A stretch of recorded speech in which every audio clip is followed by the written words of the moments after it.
বৰপেটা জিলাৰ বাঘবৰৰ বিভিন্ন অবৈধ গৰু বজাৰৰ পৰা সংগ্ৰহ কৰা হৈছে অবৈধ ধন। বাঘবৰ ৰাজহ চক্ৰৰ অন্তৰ্গত বাঘবৰ সাপ্তাহিক বজাৰৰ লগতে কেইবাখনো গৰু বজাৰ অবৈধ চলাবলৈ জিলা আয়ুক্ত ৰহন জাৰৰ নিৰ্দেশত সংগ্ৰহ কৰা হৈছে লাখ লাখ টকা। এই চাঞ্চল্যকৰ অভিযোগ উত্থাপন কৰিছে বাঘবৰ সমষ্টিৰ বিধায়ক চেয়াৰমান আলীয়ে। সমষ্টিটোৰ ছয়সীমানা উচ্চ মাধ্যমিক বিদ্যালয়ৰ নতুন গৃহ নিৰ্মাণৰ আধাৰশিলা স্থাপন কৰি এনেদৰে ক্ষোভ ব্যক্ত কৰিছে বিধায়কগৰাকীয়ে। বিধায়ক চেয়াৰমান আলীয়ে অভিযোগ কৰা মতে বাঘবৰৰ 4খন বজাৰৰ পৰা জিলা আয়ুক্তৰ নিৰ্দেশত মাহেকত সংগ্ৰহ কৰা হৈছে 8 লক্ষাধিক টকা।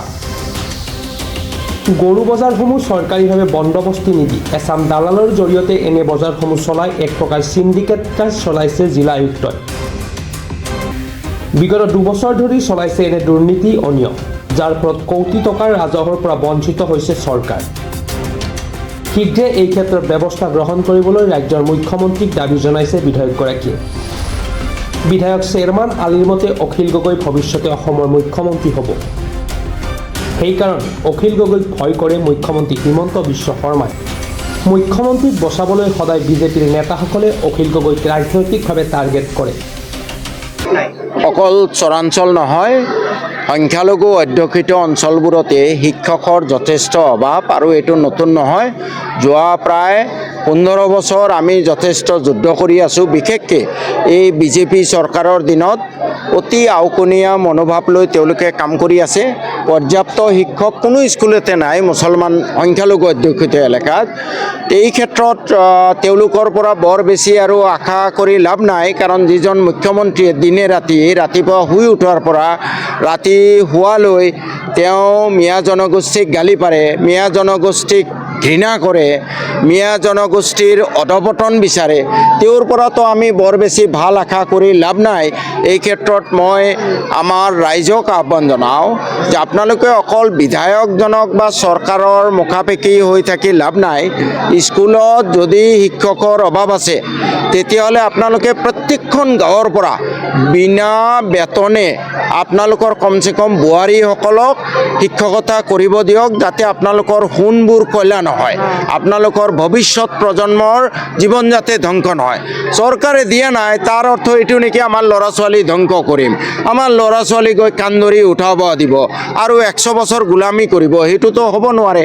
মই ৰাইজক এইটো আহ্বান জনাইছোঁ। আৰু আমাৰ জিলা প্ৰশাসনে ইচ্ছা কৰিলেও বা বহুখিনি সমস্যা লাঘৱ কৰিব পাৰিলেহেঁতেন। আমাৰ এই বৰপেটা জিলাতে এনেকুৱা LP স্কুল আছে য'ত 50জন ছাত্ৰ 10জন শিক্ষক, অথচ আমাৰ ইয়াত এনেকুৱাও LP স্কুল আছে যে 200 ছাত্ৰ শিক্ষক মাত্ৰ 1জন বা 40জন ছাত্ৰ 1জন শিক্ষক। এই ক্ষেত্ৰত সদায় শিক্ষামন্ত্ৰীয়ে কৈ থাকে জিলা উপায়ুক্তই কৰিব।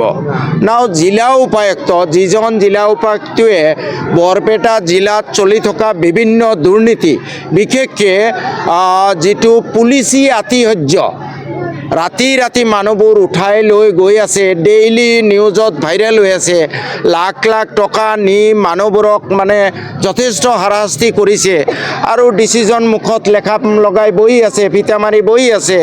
যিজন ডিচিৰ নাকৰ আগেদি এই বৰপেটা বাঘবৰৰ এটা প্ৰাইভেট গৰুৰ বজাৰ, মই শুনামতে প্ৰতি হাটৰ পৰা 2 লাখকৈ, অৰ্থাৎ মাহত প্ৰায় 8 লাখকৈ ঘোচ লয়। ইয়াতে নিশ্চয় ডিচিও তাৰে অংশ পায়, নহ'লে প্ৰাইভেট গৰু বজাৰ কেনেকৈ চলে? পঞ্চায়ত আইন মতে ন' private cattle market is allowed, it is illegal. As per Cattle Preservation Act, before running a cattle market, there should be a license. The Bagbor private cattle market does not have a license. তেনে ক্ষেত্ৰত এই ৰোহনজাৰ নাকৰ আগত কেনেকৈ বাঘবৰত এই বৰপেটা জিলাত এটা ডাঙৰ দুৰ্নীতি হৈ আছে। যদি মাহেকত 8 লাখ টকা গুচেই দিয়ে, তেতিয়াহ'লে চৰকাৰী ৰেভিনিউ কিমান লছ হৈ আছে, তাত কিমান ইনকাম হয়? আজি প্ৰায় 2 বছৰ হৈ আছে, বিভিন্ন উপায়ুক্তক কৈও নোৱাৰিলোঁ। এই ডিচিজন অহাৰ পিছতো কৈছিলোঁ যে আপুনি আহিছে, বাঘবৰৰ এই গৰু বজাৰটো চৰকাৰীভাৱে পৰিচালনা কৰাৰ ব্যৱস্থা কৰক, চৰকাৰে কোটি কোটি টকা ৰাজহ পাব। কিন্তু কি যাদুকৰী দণ্ড আছে মই নাজানো, বাগবৰ গৰু বজাৰখন লৈহে তেওঁলোকে ব্যস্ত, তাৰ কমিশ্যন লৈহে ব্যস্ত। SP চাহাবতো প্ৰত্যক্ষভাৱে জড়িত আৰু DC চাহাবৰ নলেজত অনাৰ পিছতো যে বাগবৰ গৰু বজাৰৰ প্ৰাইভেট ইলিগেল মাৰ্কেটটো বন্ধ কৰা নাই, মই এতিয়া নিশ্চিত হৈছোঁ DC চাহাবেও ইয়াৰ পৰা এটা মোটা অংকৰ কমিশ্যন পায়, নহ'লে দুইখন আইন বিৰুদ্ধে এখন ব্যক্তিগত গৰু বজাৰ কেনেকৈ চলি থাকে। গতিকে প্ৰশাসনৰ পৰা আৰু সেই DC আপোনালোকৰ শিক্ষক নিযুক্তি দিব, এইবোৰ আশা কৰি লাভ নাই ভাই। নিজেই নিজৰ ভাগ্যৰ গৰাকী হ'ব লাগিব, নিজেই নিজৰ অৱস্থাৰ পৰিৱৰ্তনৰ কাৰণে চেষ্টা কৰিব লাগিব। মই আমাৰ মিয়া সমাজক আহ্বান জনাইছোঁ, নিজৰ কৰ্মৰ ওপৰত বিশ্বাস ৰাখক, নিয়ত কৰক নিজৰ অৱস্থাৰ পৰিৱৰ্তনৰ কাৰণে আৰু কৰ্ম কৰক।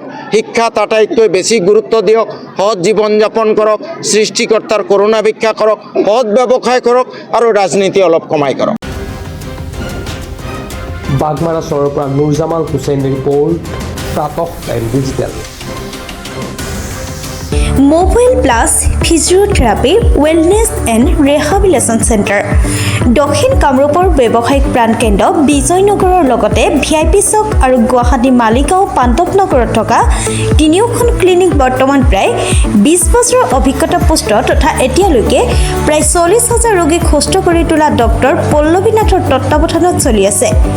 এই ফিজিঅ'থেৰাপি চেণ্টাৰ তিনিটাত বৰ্তমান অভিজ্ঞ ডক্টৰৰ দ্বাৰা যিকোনো জটিল ফিজিঅ'থেৰাপি চিকিৎসাৰ লগতে যিকোনো ৰোগীৰ ঘৰলৈ গৈ চিকিৎসা সেৱাৰ সুব্যৱস্থাও ৰাখিছে। আমাৰ ঠিকনা mobile plus physiotherapy wellness and rehabilitation centre, opposite Uparshali Bijoynagar SBI branch. আমাৰ VIP চকৰ ঠিকনাটো হ'ল VIP চক near VIP bus stop, Borjhar, Guwahati. আমাৰ মালিগাঁও ঠিকনাটো হ'ল চেলাছ 360 physiotherapy and rehabilitation centre, Maligaon Pandavnagar, Guwahati 12। আমাৰ যোগাযোগ নম্বৰ হৈছে 8011744696।